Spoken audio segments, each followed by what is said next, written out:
O Senhor esteja convosco. Ele está no meio de nós. Proclamação do Evangelho de Jesus Cristo segundo Marcos. Glória a vós, Senhor. Naquele tempo, Jesus entrou de novo na sinagoga. Havia ali um homem com a mão seca. Alguns o observavam para ver se haveria de curar em dia de sábado, para poderem acusá-lo. Jesus disse ao homem da mão seca: levanta-te e fica aqui no meio. E perguntou-lhes: é permitido no sábado fazer o bem ou fazer o mal? Salvar uma vida ou deixá-la morrer? Mas eles nada disseram. Jesus então olhou ao seu redor, cheio de ira e tristeza, porque eram duros de coração, e disse ao homem: estende a mão. Ele a estendeu e a mão ficou curada. Ao saírem os fariseus com os partidários de Herodes, imediatamente tramaram contra Jesus a maneira como haveriam de matá-lo. Palavra da salvação. Glória a vós, Senhor.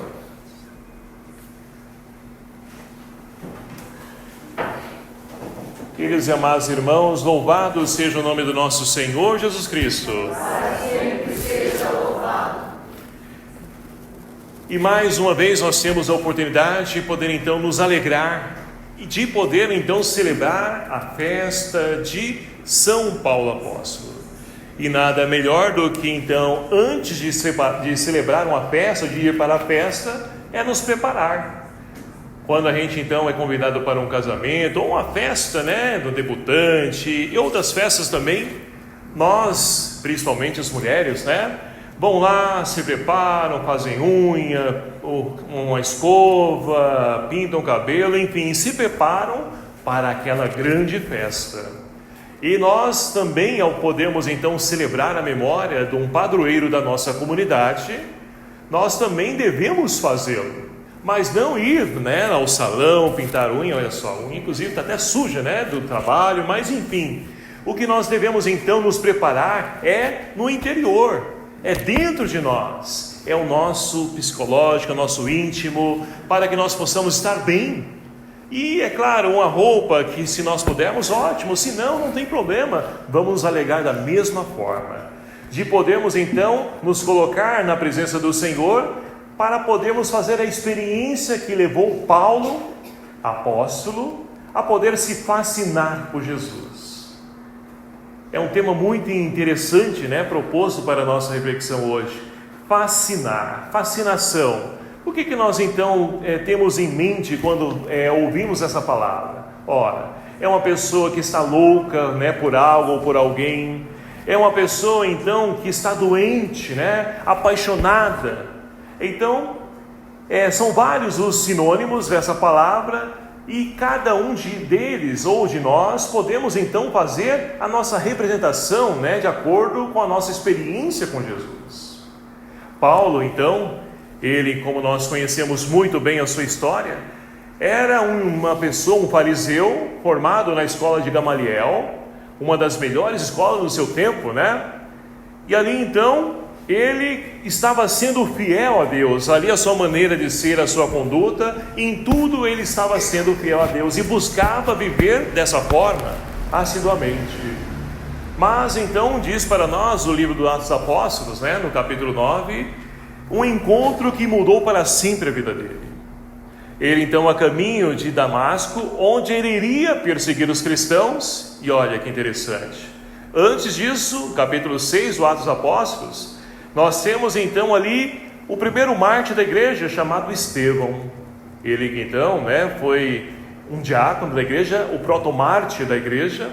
Ele então foi morto apedrejado. E olha só, ele então, quando vai morrer, ele cai aos pés de quem? De até então chamado Saulo. E dizem os estudiosos, os biblistas, o seguinte, que ali começou a conversão de Paulo apóstolo. Por quê?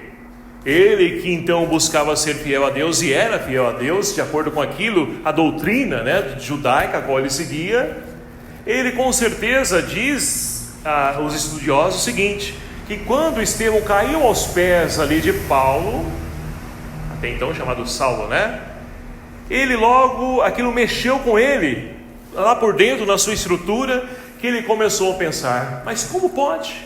Um homem então sendo apedrejado, perdoando as pessoas, dizendo que está enxergando o seu Deus no céu, mas espera aí, nem eu que sou fiel, sou convicto da minha fé, não tenho essa experiência, não consigo perdoar, amar as pessoas a tal ponto de dar o perdão, e esse homem aí consegue fazer isso? Ah não, eu preciso entender essa história. Então, com certeza aquilo mexeu com a estrutura de Saulo, até o ponto então onde ele vai a caminho de Damasco, e ali então ele também tem o seu encontro com Jesus. E para poder então se encontrar e seguir Jesus, o que ele faz? Ele cai do cavalo, né? E o que é o cair do cavalo? É um animal que ele estava então ali em cima? Não necessariamente, né? Mas cair do cavalo significa o quê? Cair do orgulho, despir das vaidades, de tudo aquilo que então fazia ele se elevar ou se achar melhor do que as pessoas, a tal ponto de poder tirar a vida das pessoas. E ali então ele fica como cego porque não entende nada daquilo. Assim como ele então viu diante de Estevão, ele também não entendeu nada. Ele ali vai encontrar a resposta a qual ele estava buscando para a sua vida. E a resposta está em quem? Em Jesus. Então, meus queridos amados irmãos, só aí nós poderíamos então trazer essa reflexão para a nossa vida. Nós também que muitas vezes estamos no orgulho da autossuficiência, da vaidade, do status, da fama, do dinheiro, do poder. Nós muitas vezes precisamos cair, mas porque Deus está punindo, castigando? Não. Para que nós possamos descer e ali então com os pés no chão, olhar para cima e enxergar Deus que está acima do que tudo que nós então almejamos para a nossa vida. Essa foi a experiência de Saulo, que até então aí era chamado de Saulo, mas passa a ser Paulo de Tarso. Por quê? Deus muda a vida dele, a tal ponto que manda Ananias, e Ananias vai ao encontro dele, com medo, é claro, porque é uma pessoa que matava cristão, eu vou ao encontro dessa pessoa, mas o Senhor disse, vá, seja fiel, acredite, confie, e ele foi. E ali então, ele leva Paulo para a sua casa, e ali então, Paulo com certeza vai deixando essas escamas cair dos seus olhos, à medida que ele vai então conhecendo a Cristo. Então na nossa vida também, muitas vezes nós não encontramos resposta para os nossos problemas, as nossas inquietações, as nossas dificuldades, mas é preciso então esperar no tempo certo, porque Deus não nos deixará sem resposta. Deus, Ele fala claramente para nós, mas nós muitas vezes não enxergamos, porque nós queremos que Deus venha, desça e diga o seguinte, olha, espera um pouquinho, sai do seu celular, porque agora é o celular, né, que ocupa a vida da gente, deixa eu falar para você aqui claramente, né? Então muitas vezes a gente espera dessa forma, e não é. Deus tem a sua forma, a sua maneira de agir. E como isso? Ora, através de uma pessoa que perdeu seu ente querido, uma pessoa enferma, uma pessoa que bate a nossa porta pedindo um alimento, uma folha da árvore que cai.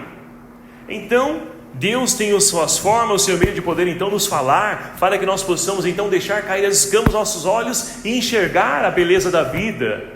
Porque na nossa vida temos dificuldades, problemas? Temos. O mundo está feio? Sim. Certa parte? Sim. Mas nós olhando com a lente da fé, caído as escamas, nós vamos enxergar uma forma, uma maneira diferente desse Deus presente na vida de cada um de nós, caminhando ao nosso lado. E aí nós podemos então mergulhar nas leituras de hoje. Por quê? Primeira leitura da carta aos Hebreus. A carta aos Hebreus então vai fazer uma comparação de Jesus como sumo sacerdote, segundo a ordem do rei Melquisedeque. E olha só, quem foi Melquisedeque? Ele fala aqui bem claro, o autor, né, dessa primeira leitura. Vai dizer então que Melquisedeque é aquele que lá no tempo de Abraão então voltando ali das batalhas, lutas, ele vai então ofertar ali o seu dízimo, o seu agradecimento a Deus, e Quem que recebe esse agradecimento? Melquisedeque, que não tem família, não tem nome, ninguém sabe de onde veio, mas que com certeza era um sacerdote. E é claro que os estudiosos vão dizer que é a personificação de Jesus Cristo já no Antigo Testamento. Então Jesus é esse sumo sacerdote que agora, além de receber então o nosso sacrifício, a nossa oferta, ele se entrega ele mesmo como sacrifício, como oferta por cada um de nós. Então, meus queridos amados irmãos, nós temos esse sumo sacerdote que não nos abandona, mas ele é alimento, é remédio para a nossa vida, alimenta a nossa esperança. O mundo então desenganado, pelas dificuldades, problemas, a corrupção, injustiças, nós então somos convidados a alimentar nesse ano santo a esperança que não decepciona, porque o amor de Deus foi derramado em nossos corações, está presente, vivo em cada um de nós. É essa experiência que Paulo fez e que nós também podemos fazer, reconhecendo e enxergando Jesus vivo e presente no nosso dia a dia, ao nosso lado, caminhando junto conosco. E aí nós podemos então, como o salmista, elevar a Deus nossos louvores, porque olha só, eis que venho fazer com prazer a vossa vontade, Essa é a vontade de Deus para cada um de nós, porque Ele é como o sumo sacerdote, Ele se entrega para poder nos fazer felizes. Então nós temos dificuldades, nós temos situações que muitas vezes nos tiram, até mesmo roubam o chão, mas em tudo nós devemos então nos alegrar, porque temos a oportunidade de poder mudar, de melhorar, de poder mudar de rota, assim como São Paulo também fez na sua vida. E aí nós podemos então ir para o Evangelho de hoje, porque o Evangelho de São Marcos, que nós acabamos então de ouvir, ele é um Evangelho muito rico, porque, olha que interessante, Nós temos então Jesus que vai na sinagoga, e ora, sinagoga é o lugar então, onde então eles se reuniam para poder então partilhar, meditar a palavra, alimentar a sua esperança. Mas olha só, não é essa acolhida que Jesus recebe lá. Chegando na sinagoga, ele então, olha só, vai observar logo um homem doente, com a mão seca. E ali todos ficavam de olhos fitos em Jesus. Parece, umas comunidades por aí que a gente anda. A pessoa chega ali toda bem vestida ou mal vestida. As pessoas ficam de olho, só fitando o olhar para ver a atitude, o que a pessoa vai fazer, o jeito que ela está celebrando, vivendo a sua fé. Ficam de olhos, ali fitos, esperando algo errado da pessoa para poder depois falar mal da pessoa. Olha que interessante, Então era dessa forma que Jesus também encontrou-se acolhido ali naquela sinagoga. E olha só, era um dia de sábado. E ali então, Jesus, o que ele faz? Ele levanta, primeiramente ele pede para aquele homem que se levante e se coloque no meio, ou seja, para que todos possam observar. Por quê? Por que Jesus pede esse gesto? Ele quer expor a dor e o sofrimento da pessoa, daquele homem de mão seca? Não, é para que todos possam enxergar. Aquela pessoa no centro, todos que passam por ali vão ver. Por quê? Muitos passavam e sentiam-se indiferentes, ou faziam vistas grossas, abaixavam a cabeça, ou seja, não queriam olhar para a dor e o sofrimento do outro, semelhante à realidade que nós vivenciamos no dia de hoje.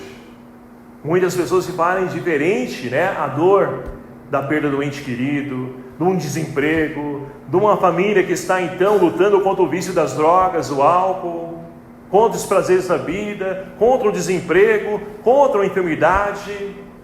Muitas pessoas se sentem indiferentes, não querem olhar, não querem ver, não querem enxergar. Mas Jesus chama a atenção e bota aquele homem no centro, para que nós possamos então encontrar o sentido da nossa vida. No centro da vida está a preocupação para com o próximo. É isso que nos preenche, é isso que alimenta a nossa esperança, é isso que nos dá alegria de poder viver. Mas as pessoas no tempo de Jesus e nos dias de hoje também não enxergam. Olha só, e Jesus então vai fazer a pergunta para eles. É permitido então, e pergunta para nós hoje também, olha só, é permitido no sábado fazer o bem ou fazer o mal? Salvar uma vida ou deixá-la morrer? Ficar somente dormindo? Não podemos nem alimentar? O que nós podemos fazer no sábado então? Ver futebol? Ver novelas? ver ali uma série no Netflix? O que nós podemos fazer no sábado? Então, as pessoas no tempo de Jesus não respondiam. E nos dias de hoje também ninguém responde. O que você faz no final de semana? Você vai à igreja? Você tem um encontro com Deus? Mas não tem tempo. Eu tinha um aniversário. Tanta desculpa. E qual será a nossa desculpa? Olha só, iniciamos a festa, né? A preparação da festa do nosso padroeiro, São Paulo Apóstolo. Quantas gente estão aqui na nossa comunidade? Não poderia ter muito mais pessoas? Eu aposto que somente esse condomínio da frente iria faltar espaço aqui. Então, só para a gente poder fazer uma análise do tempo de Jesus e nos dias de hoje, que não muda praticamente nada, é totalmente igual. Então significa isso que ainda hoje nós precisamos acolher a palavra de Deus e dar a resposta. O que nós podemos fazer? O bem ou o mal? É claro que nós vamos escolher o bem, mas será que a nossa atitude ela é benéfica para as pessoas? Muitas vezes ela é benéfica para mim, porque eu só quero olhar para o meu umbigo, e o que é muitas vezes bom para mim não é bom para o outro. Então nós precisamos olhar e viver enquanto comunidade, acolhendo as pessoas, amando as pessoas. É esse o caminho que nós precisamos trilhar. É esse o caminho então que Paulo fez a sua experiência nesse encontro lá na estrada de Damasco com Jesus. Ele passou a amar aquelas pessoas que ele perseguiam. Ele passou a entregar a sua vida para poder tornar o outro feliz. Então esse é o caminho que também nós precisamos fazer.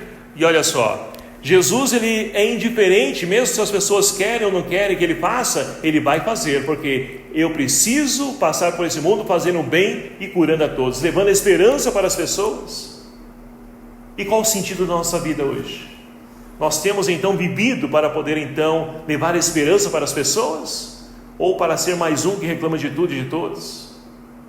Então nós precisamos ser a diferença no mundo, para que assim então, meus queridos amados irmãos, nós possamos fazer como Jesus. Olha só, Jesus então olha ao seu redor, ele fica cheio de ira e tristeza, porque ele sabe que as pessoas eram duras de coração, e continua também cheio de ira e tristeza, porque ainda hoje as pessoas são duras de coração. Mas mesmo assim, ele faz a sua parte. Ele diz para o homem: estende a tua mão. E o homem estende e a mão ficou curada. Mas espera aí, o que significa essa mão, né? Essa mão seca? É que o homem não lavou a mão, está com a mão no calor e está com a mão ressecada? Não é isso. A mão é onde então, né, para a cultura judaica, as pessoas agiam. Então esse homem está sem ação, esse homem está paralisado, esse homem está sem vida. E ainda nos dias de hoje temos muitas pessoas com mão seca. Torna a repetir, não ressecada, que precisa somente de um creme, não, mas sem ação, vivendo por viver, sem sentido na sua vida. Mas que Jesus, ele quer realizar a cura na mão dessas pessoas, e principalmente também nas nossas, que muitas vezes ficam secas, porque nós ficamos sem atitudes, indiferentes à dor e ao sofrimento do outro.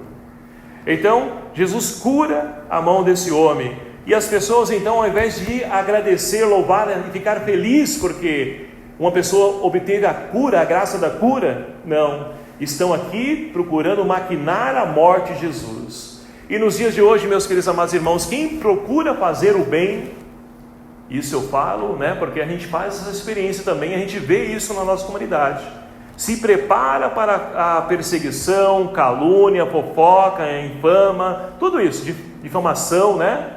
Tudo isso, pessoas que fazem o bem vão ser perseguidas. Não espere então ali receber aplausos, né, glória, não.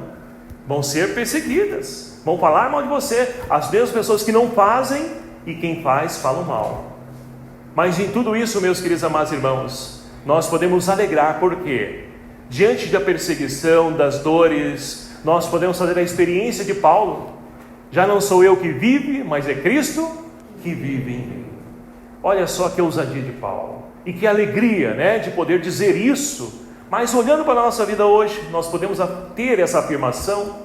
Então que nós possamos, ao iniciarmos esse trilho em preparação à festa de São Paulo Apóstolo, que nós possamos então meditar, refletir, rezar, e que nós possamos então nos assemelhar a São Paulo, porque em tudo nós então sabemos que o nome de Deus será glorificado, e que no final dessa nossa caminhada, não por nossos méritos, mas a coroa da justiça estará reservada para aqueles que buscam ser fiel a esse Deus. E que o Senhor então cure as nossas mãos que muitas vezes secam, e a mão da humanidade que também estão paralisadas diante da secura, da frieza do coração de toda a humanidade. Que Maria Santíssima, nossa Mãe, interceda por nós e nos ajude a semelharmos como São Paulo apóstolo. Louvado seja o nome do nosso Senhor Jesus Cristo.